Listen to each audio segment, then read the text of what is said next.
Xoş gəldiniz müəllimlər və abituriyentlər, sizlərlə mən Kurikula Tarix müəllimi Qarayel Hikmət. Bu günlərim sizlərlə hansı dərsimizə baxacağıq? Təbii ki, Midiya və Əhəməni dövləti ümumi tarix mövzusundandır. Gəlin ilk öncə başlayaq dərsimizdə. Nədir? Harda yaranıb bu Midiya və Əhəməni? İlk öncə Midiyadan başlayaq və tayfalardan hansı tayfalar? İran və Hind xalqları arasında Ari tayfaları ümumən məskunlaşmışdır və bu Ari tayfaları varisləri hesab olunur və kimlər? Hind və hansı xalqlar hesab olunur? Təbii ki, İran dilli tayfalar hesab olunur ki, Ari tayfalarının varisləridir. Və köçəri həyat tərzi sürürdülər. Əvvəlcə harda məskunlaşmışlar? Şərqi Avropa düzənliklərində və Şərqi Avropadan daha sonra köç eləməyə başlayırlar. Hansı ərazilərdən gəlirlər? Niyə gəlirlər? 2-ci minillikdə gəlirlər. 2-ci minilliyin sonunda Avropada kəskin iqlim dəyişkənliyi vasitəsilə artıq oradan hərəkətə keçirlər və gəlirlər əlverişli torpaq tapmaq məqsədi ilə Cənubi Qafqazdan və Mərkəzi Asiyadan keçirlər hara? İrana, daha sonra isə Hindistana gedirlər. Sonra buradakı əhali ilə qaynayıb qarışırlar. Onların qaynayıb qarışması nəticəsində isə nə yaranacaq? İran dilli, məsələn, tayfalar yaranmışdır və İran dilli tayfaların ilk dəfə adı Aşur mənbələrində çəkilir. Harda çəkilir? Aşur mənbələrində çəkilir. Əsasən Midiya bir dövlət kimi ümumən İranın mərkəzində meydana gəlmişdi. İlk öncə Aşurların tərkibində. Təbii ki, keçən dərsimiz bizi Aşur dövləti idi. İlk öncə hansı dövlətin tərkibində oldu? Assuriya dövlətinin tərkibində oldu. Daha sonra onlardan bir nəfər kim? Kaşkareti artıq üsyan qaldıracaq 673-cü ildə. Təbii ki, danışdıqlarımız hamısı eradan əvvəldir. 673-də eradan əvvəl üsyan qaldırır, 672-də dövləti yaradır və Asurlara qarşı. Buna təbii ki, hansı tayfalar kömək eləyəcək? İskitlər kömək eləyəcək. Çünki İskitlər gəlib Asurlarla mübarizə aparır. Midiya da bundan istifadə edərək artıq üsyan qaldırıb 672-də dövlət yaradacaq, böyük bir ərazini əhatə edəcək. Ancaq bir müddət sonra elə İskitlərin tərkibinə düşürlər. 653-625-ci ildə 28 illik ağalıq dövrü İskitlərin burada baş verəcək. 625-ci ildə Kiaksar artıq dövlətin ən güclü dövlətə çevrildiyi vaxt bu Kiaksarın vaxtıdır. Elə Kiaksar gələcək 625-ci ildə İskitlərə qarşı üsyan qaldıracaq, İskitlərin ağalığından canını qurtaracaq. Elə bir müddət bu Kiaksar gələn kimi xırda vilayət hakimlərini mərkəzə tabi edir. O Midiya ordusunu yenidən təşkil etməyə başlayır. Nə arayacaq bu? Təbii ki, bu nizəçi və oxçu dəstələrinə ayıracaq. Süvarilər dəstəsini piyadalardan ayıracaq. Bu əsasiyə diqqət edin. Daha sonra Babil dövləti ilə ittifaqa girir. Əvvəllər Assuriyanın tərkibində olmuşdu. Təbii ki, bunların düşməni ilə Assuriya hesab edilib Midiya ilə birləşəcək. Hansı dövlət? Babil dövləti. Eramızdan əvvəl 612-ci ildə birləşib Nineva şəhərini yana asılanlar yuvasını yandıracaqlar. Eramızdan əvvəl 605-ci ildə isə təbii ki, Assuriya dövlətinə ikisi bir yerdə son qoyulacaq. Ərazisi isə iki dövlət arasında bölüşdürülür. Eramızdan əvvəl 590-cı ildə artıq Midiya imperiya çevrilir. Hansı dövlətləri süquta uğratmaqla?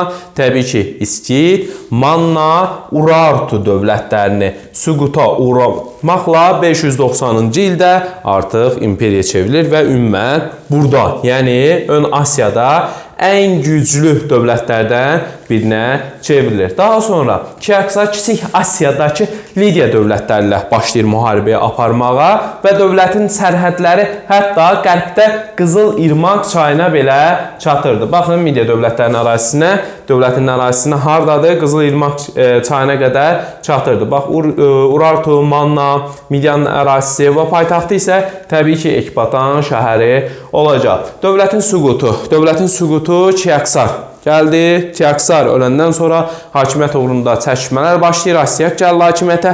Asiyaq dini adam idi, yəni zərdüştpərəst idi. Ona görə də zərdüştlük də əsasən bu maqlarla, kahinlərlə yaxınlaşmışdı.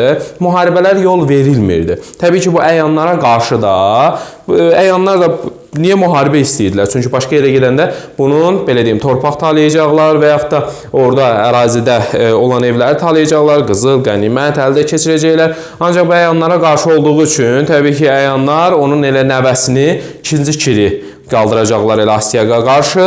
553-cü ildə eradan əvvəl üsyan qaldıracaq və 550-ci ildə artıq Midiya dövlətini elə öz nəslindən olan ikinci Kir süquta uğradacaqdır. 550-ci ildə Midiya imperiyası artıq süquta uğradı və yerində hansı imperiya yaranacaq? Təbii ki, Əhəməni imperiyası yaranacaq. Farslar Midiyanın mədəniyyətinin və bir çox dövlət quruluşunu, idarə etmə sistemini artıq mənimsəmişdilər. Ona görə də 2-ci Kir dövlətin tərkibinə daha sonra Midiyada daxil olan başqa ölkələri də tabe edir. Hətta o 547-ci ildə Lidiya dövlətinin süquta uğradacaq. 539-cu ildə Yeni Babil şahlığını süquta uğradır. Bununla da bir çox ərazilər artıq Əhəməni dövlətinin tərkibinə qatılır və sərhədləri isə şərqdə Hindistana, qərbdə Aralıq Egey dənizləri sahilinə çatırdı. Hindistana qədər çatırdı hələ. Kimin vaxtında?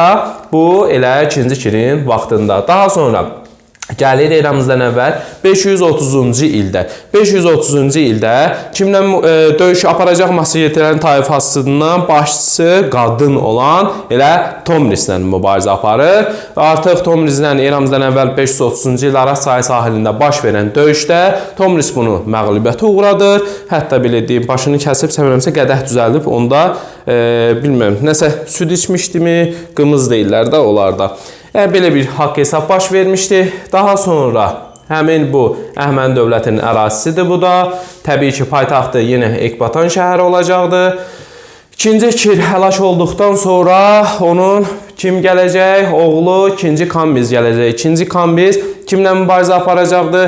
2-ci Kambiz mübarizə aparacaq. Təbii ki, Misirlə 525-ci ildə eramızdan əvvəl Pelusiya döyüşü baş verir. Pelusiyada döyüşlə ələ keçirdi bu Misiri. Daha sonra isə bu öləndən sonra üsyanlar falan başladı. Elə üsyanlarda məsələn Qavmat üsyanını keçmiş eramızdan əvvəl 522-ci ildə köhnə Midiya hakimiyyətini bərpa eləmək istəyirdi. Ancaq gəldi bu üsyanları kim yatıracaq? 1-ci Dara yatırır. Hətta 1-ci Dara Hindistanın şimali-qərb sahillərində hissələrini də ələ keçirib. Bunu yadımıza saxlayırıq. Ondan sonra Frakiya, Makedoniya özünə tabe edir. Artıq 1-ci Dara islahatlar keçirəcəkdir. İslahatlar keçirəndə inzibati islahatlara əsasən inzibati bölgələr və xərac toplama qaydalarını ləğv eləyəcək. O 1-ci Dara idarəetmə sistemində əsasən satraplıq yaradacaq. Satraplıq və ya da canişinlik. Başında duran şəxs satrap adlandığına görə biz həmin idarəetmə sistemini satraplıq adlandırırıq və həmin satrapları da nəzarət üçün gizli xəfiyyələr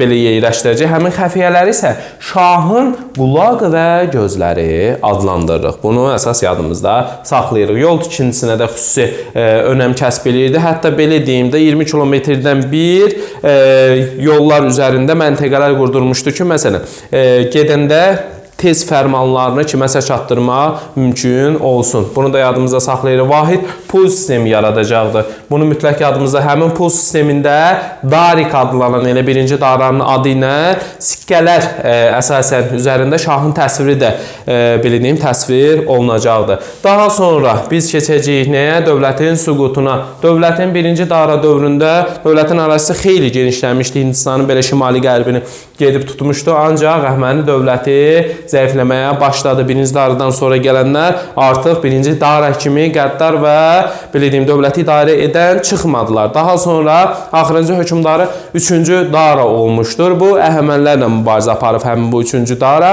334-də Qranik, 334-də İs, 331-ci ildə Qavqamela döyüşləri baş verdi. İkinci adda Cancal düzənliyində döyüş deyə bilərik. İskəndərlə baş vermişdi. Makedoniya imperiyasına artıq məğlub oldu 331-də. 330-cu ildə isə öz adamı tərəfindən, Beys tərəfindən 3-cü Dara elə döyüşdən qaçandan sonra öldürüldü və Əhəməni imperiyası artıq süquta uğradı. Daha sonra deməli həmin bu döyüşdən bir neçə gün əvvəl İskəndər gecə ikən belə deyim döyüşə keçmək istədilər bunun yanındaşlar. Ancaq İskəndər bunlara qayıdıb dedi ki, qələbəni uğurluqla qazanmaq istəmirəm deyə də cavab vermişdi. 330-da həmin dövləti artıq süqut elədi. İskəndər gəldi, Persepolu tutdu, yandırdı. Daha sonra bunlar haqqında mədəniyyət, nədir mədəniyyət? Ən çox belə deyim Astiaq dövründən Zərdüştlük ön plana çəkildi. Çünki bu maqlarla dediyimiz kimi yaxın idi. Zərdüştlük dini yaranmışdı eramızdan əvvəl 7-ci, 6-cı əsrlərdə, 7-ci əsrin sonu, 6-cı əsrin əvvəllərində yaranmışdı. Zərdüşt peyğəmbərin adı ilə bağlıdır. İki qüvvə var orada. Xeyir və şər qüvvələrindən ibarətdir. Xeyir Hörmüzdə adlanırdı və sonda xeyrin şər üzərində qələbəsindən bəhs olunurdu. Bu daha çox burada. Əsasən 3 dənə ünsür var ki, bunları müqəddəs hesab edirdilər. Hansı ünsürlər idi? Od, su, torpaq ünsürləri daha çox müqəddəs hesab edirdilər. Daha sonra isə Zərdüştlükdə bunları keçdik. Daha sonra müqəddəs kitab isə təbii ki, Avestadır. Xeyirxahlığı belə deyim təmsil edəcək, müharibələr olmasın bunu təmsil edəcək. Həmin bu Zərdüştlük ən çox inkişaf etmiş saray və abidələrdir. Bunların sarayları xüsusən fərqlənirdi. Hətta Pasarqad, Persapol, Sus şəhərlərindəki saray komplekslərində və Bisutin belə deyim, qayaüstü relyefləri müqəddəs belə deyim, müasir Nəqşi-Rüstəmdəki belə deyim, həmən hökmdarların türbələri də buna aiddir ki, öz əsrarəngiz görünüşü ilə fərqlənirdi. Hətta Pasarqad şəhəri belə deyim, geniş bir düzənlikdə idi, xeyli yüksəklikdə yerləşirdi. Əsatirlər müəyyən belə deyim, əsatirlər canlanırdı, rəsm əsərləri var idi. Həmin yerlərdə daha sonra isə oymalar, fil sümüklərlə bəzədilirdi. Həmin bu ikinci Şirin dəfn olduğu məqbərə də öz görünüşünə görə başqa yerlərdən fərqlənirdi. Daha sonra həmin təsvirlərdə xüsusən qoç, öküz, aslan, qaban və realist təsvirlər də çəkilirdi. Xüsusən burada şüşədən və saxsıdan hazırlanan kasalar, vazalar, yemək qabları da hazırlanırdı. Artıq yazı sisteminə gəlir. Yazı sistemi təbii ki, Mesopotamiyaya yaxın olduğuna görə burada Mixi yazı sistemini mənimsəyiblər. Şərqin mədəniyyətinin bir çox hissələrini mənimsəyiblər. Bunu da yadımızda saxlayırıq. Yəni farsların istifadə etdikləri həmin bu, belə deyim, Mixi yazı sistemində görünüşünü Babillilər Mixi yazı sisteminə bənzəyirdi. Ancaq lakin səslərini təyin etmək prinsipi tamamilə fərqli idi. Hər bir söz, hər hecə xüsusi işarə ilə təyin olunurdu və həmin fərmanlar, belə deyim, qanunlar yazıya alınırdı. Ən məşhur abidə isə, qayaüstü abidəsi isə Bisutin abidəli olacaqdı. Və Əhəmənilər ay təqvimini də yaratmışlar. Onlar ili 354 günə bölürdülər və belə deyim, 12 aya bölmüşlər. Fars təqviminə görə il günəş ilindən 11 gün qısa idi. Hər 3 ildən biri isə ay və günəş təqvimi arasında 33 günə çatırdı. Bu fərqi aradan qaldırmaq üçün 13-cü ayı əlavə eləmişdilər. Ay adları da təsərrüfatdakı işlərə görə müəyyən olunurdu. Bu artıq biz gəldik Midiya və Əhəməni dövləti və onun mədəniyyəti haqqında məlumat verdik. Gələcək dərslərimizi izləmək istəyirsinizsə YouTube kanalımıza abunə ola bilərsiniz. Çox sağ olun, minnətdarım.